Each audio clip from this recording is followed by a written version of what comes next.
Join me this October where I'll be celebrating Halloween. 31 zine reviews in 31 days. Joining me will be my friend Beanie.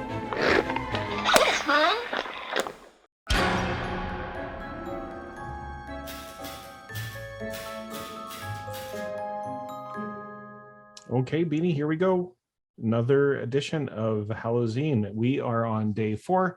We are looking at zombies defending an ancient temple. You are dead.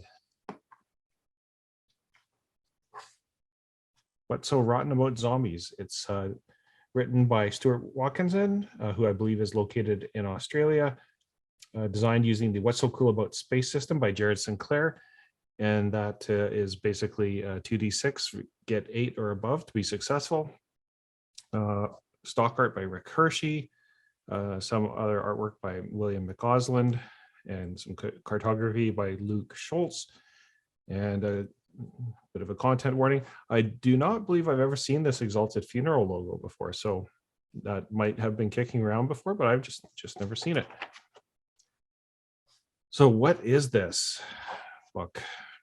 Well, it's a game about being the undead horrors who protect an ancient temple. You're rotting away and can hardly hold yourself up, but you're persistent and your god is on your side. This game is for telling stories about the monsters and exploring the motivations of evil creatures. It's dark, it's grim, and it's probably goofy. What do you need to play? 2d6, 4 would be better. You need a game master, pencils, paper, the typical role-playing stuff.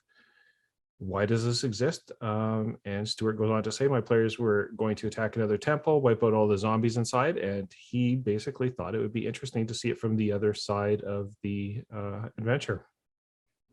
When would I play this? Well, if you just need a break from your regular game, a one-shot, and kind of build some empathy for all the zombies that you probably have killed over your career of adventuring. Was your god an agent of order or chaos? Good art, many-headed zombie beast. So you roll 3d6 to name them. I guess first thing I kind of noticed was I would probably have done a D66 table rather than the bell curve.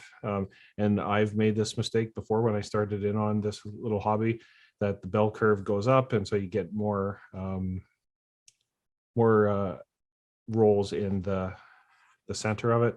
Regardless, still can get you what you need to for a game like this.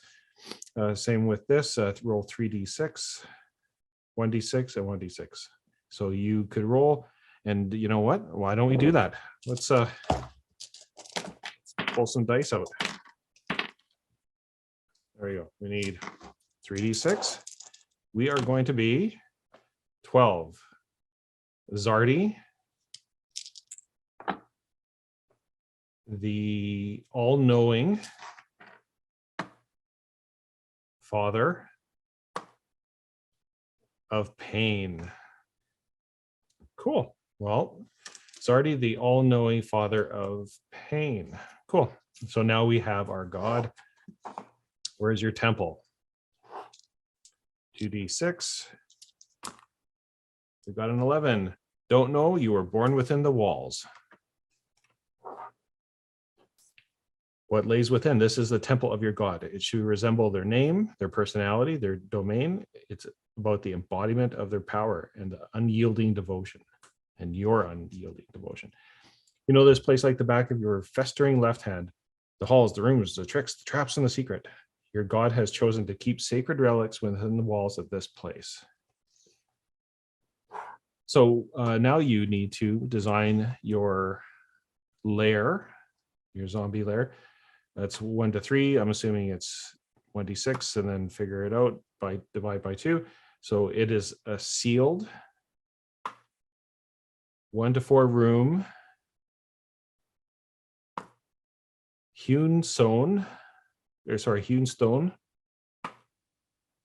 spiked pits, 2d6 for the secrets, a beast lurks near, and relics. 9, a dagger that killed a god. Cool. What is here? So here's an example that they have in the book. entrance, hall, traps, rooms, secrets, relics. And this is for Tacito, the mindless Lord of Knowledge. So good isometric map. Gives you some flavor about what it could look like for your team of zombies. And then you make your own zombie. So it's give yourself a name and then say it while holding your tongue, which is a clever little thing. I won't try that. I'll let Beanie try that later. You have a few items from your past life, write them down, but be specific. Worn and rusted clothes or armor, a weapon, a specialized tool, a small trinket from your life, an item from your, or for your god. And so why are you here? 2d6. So 11. The mouth of God, you spoke their words. One last question before we get going. What is wrong with you? So there are 24, so I'm assuming 46. We got a 13. Your hair has grown to the ground. So that is what's wrong with us. So we'll keep that in mind. So how do you protect your ancient temple? You basically, going back to the rules, you tell everybody what you're doing, you roll 2d6, you get a +1 advantage if you have something like a weapon, specialized tool, professional experience, skill protection, -1 for disadvantages. You have no weapon, you're in an exposed position, your opponent has armor or deadly weapon, your target is behind cover, you're too far away, you have an injury. If you roll 8 or higher, you succeed what you're trying to do, and if you roll lower, the GM will inform you what went bad. You are a rotten zombie who roams the halls of the ancient temple. It's your job to protect this place from invasion. Do as your god says. Find more followers, carry out ceremonies, ensure your place is tidy. And then it goes on to say that, things are going to go wrong for you, and it's up to you as a zombie to protect your god's lair, the glory of your horrid god. And then how do you run it? So this is the GM section, and this is where you basically get a few tips about like the adventurers coming to disrupt your zombie's life.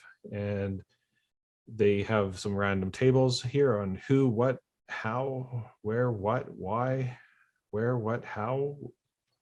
So you just roll on the tables to figure out who is going to infiltrate your lair. And that is it. So fun little game.